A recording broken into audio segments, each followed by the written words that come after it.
చేతగాని దద్దమ్మలు ఎవరో ప్రజలు నిర్ణయిస్తారు. ఇంత నీచపు రాజకీయం, ఇంత చేతగాని రాజకీయం అవసరమా నిజంగా? దీనికి మళ్ళా ఎన్నికలని పేరు. మొత్తం జైల్లో ఖైదీలను బంధించినట్టు బంధించి విఆర్ఓలందరినీ మండలాఫీసులో పెట్టి పోలీసులను అడ్డు పెట్టుకొని ఏ ఒక్కరికి కూడా నోటీస్ సర్టిఫికేట్ ఇవ్వకుండా మరి మీరు చేసిన ఈ తతంగం ప్రజాస్వామ్యబద్ధమా? ఇది నేను క్వశ్చన్ చేస్తా ఉన్నా. విఆర్ఓలందరూ గ్రామ సచివాలయంలో అందుబాటులో ఉండకుండా ఎందుకు మండల కేంద్రంలో ఖైదీలను బంధించినట్టు బంధించావు అని చెప్పి నేను క్వశ్చన్ చేస్తా ఉన్నా. ఇక్కడే అర్థమవుతా ఉంది కదా ఎలక్షన్ ప్రాసెస్ ఏ రకంగా అపహాస్యమైంది అనేది ఇక్కడే అర్థమవుతా ఉంది కదా స్పష్టంగా ప్రతి ఒక్కరికి.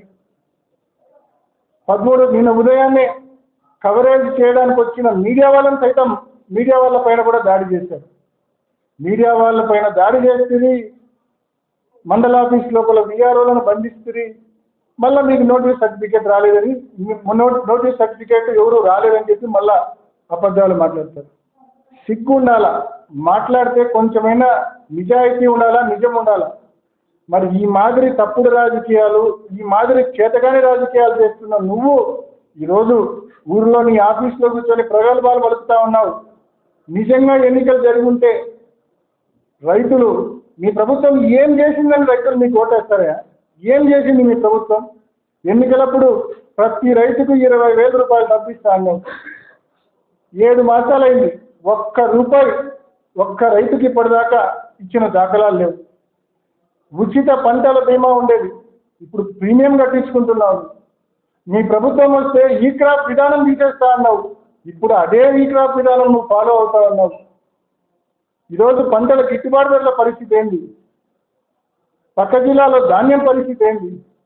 మరి ప్రతి చోట అట్టర్ ఫెయిల్యూర్ మీరు.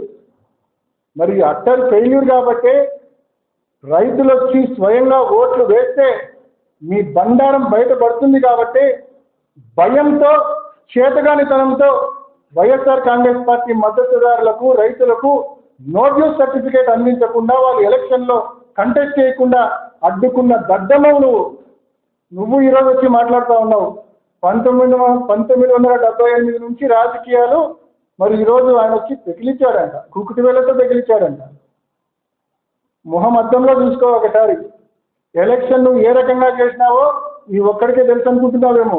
పులివెందుల్లో ఉన్న ప్రజలు, రైతులు, వైఎస్ఆర్ కాంగ్రెస్ పార్టీ నాయకులు ప్రతి ఒక్కరు కూడా గమనించారు నువ్వు ఎన్నికలు ఏ పద్ధతిలో చేశావు.